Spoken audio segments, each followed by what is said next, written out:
Et donc, je veux pas les inquiéter parce que ça inquiète le cancer. Et ça, c'est encore un truc qui est lié au cancer. Connaissez-vous le vertige que l'on ressent lorsque l'on est jugé, puis définitivement condamné par le tribunal impitoyable de l'opinion publique, et tout cela à cause d'une simple maladresse verbale? Pouvez-vous imaginer le poids de cette solitude absolue lorsqu'il faut signer un protocole médical à l'abri des regards en acceptant des risques majeurs pendant que des millions de téléspectateurs rient aux éclats devant votre visage à l'écran? Aujourd'hui, nous n'allons pas retracer la banale carrière d'une actrice. Nous allons ouvrir un dossier vertigineux et plonger dans les abysses psychologiques d'une femme profondément mal comprise. Une femme qui a dû utiliser son exubérance flamboyante comme un bouclier pour dissimuler des fractures intimes, des blessures invisibles remontant à ses 12 ans. Oubliez la Clémentine Célarié que l'on vous a servie sur les plateaux de télévision. La vérité derrière son rire tonitruant est plus sombre, plus exigeante, mais d'une majesté insoupçonnée. Pour comprendre véritablement l'énigme Clémentine Célarié, il faut remonter à la genèse de son mal-être. Née en 1957, elle passe une grande partie de son enfance sous le soleil d'Afrique, au rythme des affectations de ses parents. L'Afrique, dans son esprit d'enfant, c'est l'immensité, la chaleur, la liberté absolue. Mais la réalité brutale la rattrape très vite. Elle est arrachée à cet Éden pour être envoyée en pension en France. Imaginez le choc sismique pour une petite fille. Une enfant habituée aux grands espaces se retrouve soudainement confinée dans la rigueur implacable, silencieuse et disciplinaire d'une institution religieuse. C'est la collision frontale entre deux mondes que tout oppose.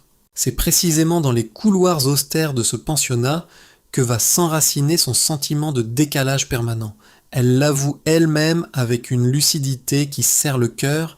Elle a toujours eu la certitude de ne pas rentrer dans le moule, de ne pas correspondre aux normes étriquées imposées aux jeunes femmes. Elle va jusqu'à confier avoir la sensation tenace d'être fâchée avec elle-même. Comprenez-vous la profondeur de cet aveu? Derrière l'actrice talentueuse et volcanique, il y a une âme qui doute sans cesse. Une femme qui a dû forger un personnage public expansif pour survivre à une timidité et une insécurité dévorante. Et puis la broyeuse médiatique est entrée en jeu. Souvenez-vous de cette fameuse émission de Thierry Ardisson. Emportée par le besoin instinctif d'amuser, de faire le saltimbanque, elle lâche un mot inapproprié. La sanction est immédiate. Sans aucun droit de réponse, on lui colle l'étiquette réductrice de femme outrancière et totalement incontrôlable. Son image est confisquée, déformée par les préjugés d'une époque. Pourtant, au lieu de plier l'échine ou de s'excuser d'exister, Clémentine Célarié va choisir la voie la plus risquée, celle de l'authenticité absolue face à une société hypocrite. Et cette authenticité va bientôt se manifester par un geste inoubliable, un acte de rébellion pure qui fera trembler les fondations de la télévision française. Nous sommes en avril 1994.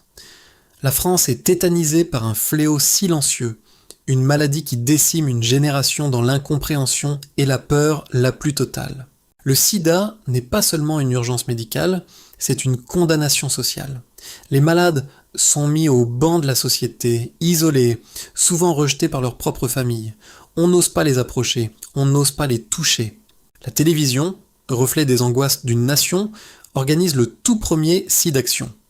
Sur ce plateau, l'atmosphère est lourde, chargée de cette angoisse collective palpable.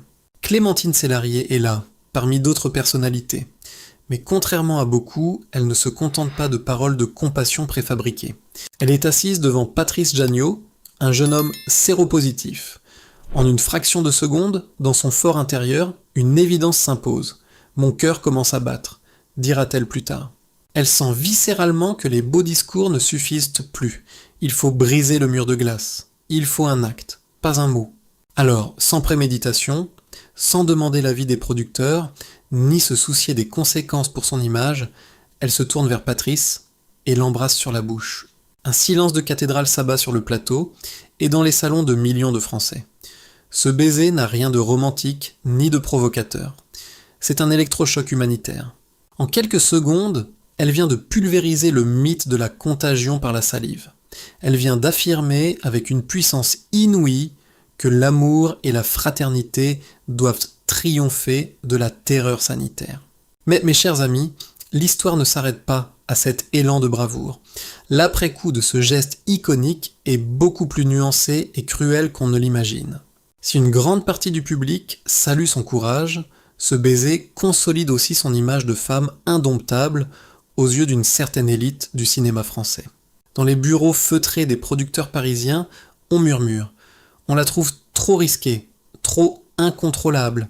Le cinéma d'auteur, avec sa pudeur parfois compassée, hésite à engager cette femme dont l'énergie débordante effraie. Clémentine avoue aujourd'hui ressentir encore cette amertume de ne pas être complètement acceptée par son propre milieu. Elle paie le prix fort de sa liberté. Elle porte comme un fardeau cette étiquette de femme excessive, que l'on confond à tort avec un manque de profondeur. Pourtant, c'est précisément cette profondeur, insoupçonnée de beaucoup, qui va bientôt la pousser à affronter le rôle le plus dévastateur de sa carrière. Un rôle qui agira comme un miroir tranchant, réveillant brutalement le secret le plus enfoui de son enfance. Le monde du théâtre est un espace étrange. Parfois, il sert de refuge, une zone où l'on peut s'échapper de soi-même. Mais parfois, la scène se transforme en un tribunal implacable où les démons du passé viennent réclamer leur dû. Pour Clémentine, cette épreuve de vérité prend les traits d'une pièce au titre déjà lourd de sens, la maman du bourreau. Elle y incarne une mère confrontée à l'innommable, la mère d'un prédateur infantile. C'est un rôle rugueux, d'une noirceur insoutenable qui l'oblige à se défaire de toute coquetterie. Fini la séduction, fini le rire protecteur. Sur scène, elle est dévastée, vieillie avant l'âge, pleurant son âme pendant plus d'1 heure. Elle dira elle-même avec sa franchise coutumière « Tu as une tête de fion le soir, tu n'as même plus envie de sortir ». Mais le véritable cataclysme ne se limite pas à la fatigue physique. Quelque chose de bien plus pernicieux s'est infiltré dans son esprit pendant les répétitions. En explorant la mécanique abjecte de la prédation pour comprendre son personnage, le barrage protecteur de sa mémoire s'est fissuré. L'amnésie traumatique, ce mécanisme psychologique fascinant qui permet à un enfant de survivre en gelant ses pires souvenirs, a soudainement lâché. 50 ans plus tard, la vérité remonte à la surface, brutale, asphyxiante. Les souvenirs du pensionnat africain ne sont plus seulement ceux d'une solitude mélancolique. Ils ont le visage d'une religieuse, une femme adulte en position d'autorité qui a franchi la ligne impardonnable avec une fillette de 12 ans, isolée et vulnérable. Clémentine revoit cette scène avec une netteté terrifiante. Elle m'a prise sur ses genoux, elle me caressait un peu les cuisses, je sentais que c'était bizarre. Ce malaise étouffé, ce bizarre que l'enfant ne savait nommer, l'adulte d'aujourd'hui en comprend enfin la nature toxique. La frontière entre la réalité et la fiction s'efface complètement. Comment jouer la mère d'un monstre quand on a soi-même été la proie discrète d'une figure d'autorité déviante ? L'art, dans ce qu'il a de plus cruel et de plus sublime, oblige Clémentine à regarder son propre gouffre. Mais l'art possède aussi une vertu thérapeutique. Un soir, après une représentation éprouvante devant 700 personnes, l'inconcevable se produit. Une femme se détache de la foule, s'approche d'elle, bouleversée, et lui demande « Est-ce que vous pouvez me prendre dans vos bras ?» Cette femme, c'est Valérie, une véritable mère d'un prédateur. Dans cette étreinte, au milieu du brouhaha de la salle, 2 tragédies se rencontrent et s'apaisent. Clémentine réalise alors la puissance salvatrice de la parole libérée. En exorcisant ses propres fantômes sur scène, elle permet à d'autres de faire la paix avec les leurs. Ce soir-là, elle pensait avoir affronté son ultime démon. Elle ignorait que le destin, dans son insondable ironie, lui préparait une autre épreuve, beaucoup plus silencieuse et infiniment plus redoutable. L'ironie de l'existence est parfois d'une cruauté insoutenable. Celle qui a toujours refusé le mensonge, celle qui a embrassé un malade devant la France entière pour briser le silence, va soudainement devoir s'enfermer dans le plus lourd des secrets. Le diagnostic tombe comme un couperet glacé. C'est la maladie, celle dont le nom seul paralyse les esprits. Une épreuve intime qui vient menacer son corps de l'intérieur. Face à cette menace absolue, la lionne rugissante prend une décision stupéfiante. Elle décide de se taire. Pas un mot à ses 3 enfants. Pas un murmure à sa mère, pourtant sa confidente de toujours. Pourquoi une femme aussi entière Habituée à clamer ses vérités haut et fort, choisirait-elle la dissimulation la plus totale face à l'épreuve de sa vie? L'explication est double, et elle témoigne d'une lucidité féroce. D'abord, il y a ce désir viscéral de protéger les siens. Dans l'inconscient collectif, annoncer un tel diagnostic, c'est imposer un fardeau de terreur indicible sur les épaules de ceux qu'on aime. Clémentine refuse catégoriquement d'être ce fardeau. Ensuite, il y a la réalité brutale de son métier. Le monde du spectacle est un écosystème impitoyable qui a horreur de la vulnérabilité. Elle sait pertinemment que si l'information filtre, l'industrie la considérera déjà comme perdue. Les assurances se retireront, les producteurs s'enfuiront et toutes ces dates de tournée seront annulées d'un trait de plume. Pour survivre artistiquement et financièrement, elle s'engage alors dans la performance la plus épuisante de son existence. Le jour, elle enfile son armure étincelante, se maquille minutieusement, sourit aux éclats lors des interviews et brûle les planches avec l'énergie d'une débutante. Mais la nuit, dans l'anonymat glacial des salles de traitement, le masque tombe. Elle affronte les protocoles médicaux lourds, l'angoisse viscérale et surtout une solitude écrasante. Et c'est précisément dans cet abîme que le miracle psychologique s'opère. Au lieu de se laisser engloutir par l'amertume, Clémentine va opérer un renversement magistral. Elle va apprivoiser cette solitude redoutée pour en faire une alliée, une copine de tous les instants. Son imagination foisonnante, celle-là même qui la faisait passer pour inadaptée aux yeux des critiques, devient sa bouée de sauvetage inébranlable. Dans le silence de sa chambre, elle invente, elle écrit, elle s'échappe par la pensée. C'est dans ce huis clos d'une intensité rare qu'elle puise la force, non seulement de traverser la tempête, mais de se forger une nouvelle identité. Lorsqu'elle émerge enfin, victorieuse de ce long combat silencieux, ce n'est plus tout à fait la même femme.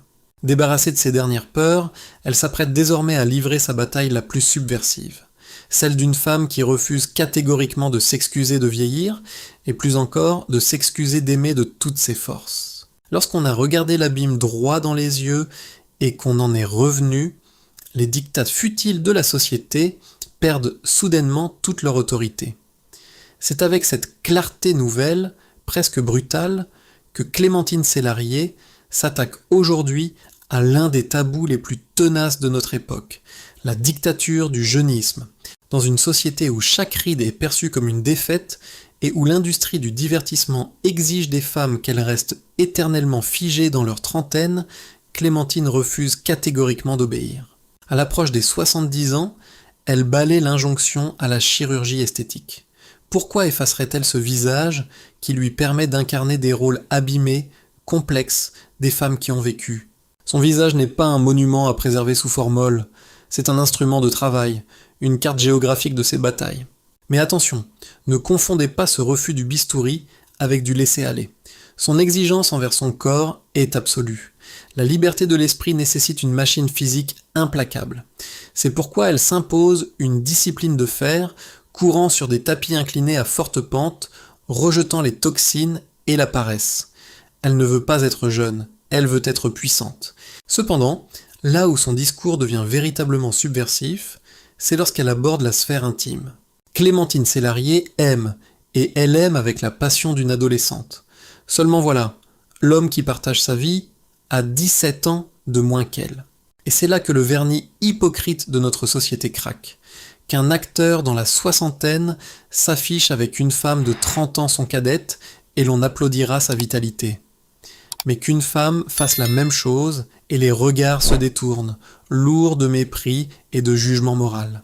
Clémentine dénonce cette indignation sélective avec une virulence jubilatoire. Elle n'hésite pas à qualifier cette attitude de racisme, un mépris profond et nauséabond pour les femmes qui osent revendiquer leurs désirs hors des normes imposées. À 67 ans, elle refuse qu'on la range dans la case des grands-mères résignées. Comme elle le dit avec une candeur désarmante, « Hier, j'étais avec ma petite fille, et j'avais 4 ans. Si je suis amoureuse, j'en ai 14. » L'âge chronologique n'a pour elle aucune prise sur la ferveur de l'âme. Elle a d'ailleurs fait un choix d'une grande lucidité, conscient de l'immense privilège de pouvoir encore jouer, écrire et créer à un âge où tant de femmes sont invisibilisées. elle a tranché, sa carrière prime sur les convenances amoureuses. Si elle doit partir travailler, l'homme qu'elle aime devra attendre. Elle ne subit plus son destin, elle l'impose. L'ancienne nymphomane, caricaturée par les médias, est devenue une guerrière intransigeante. Mais une question essentielle demeure.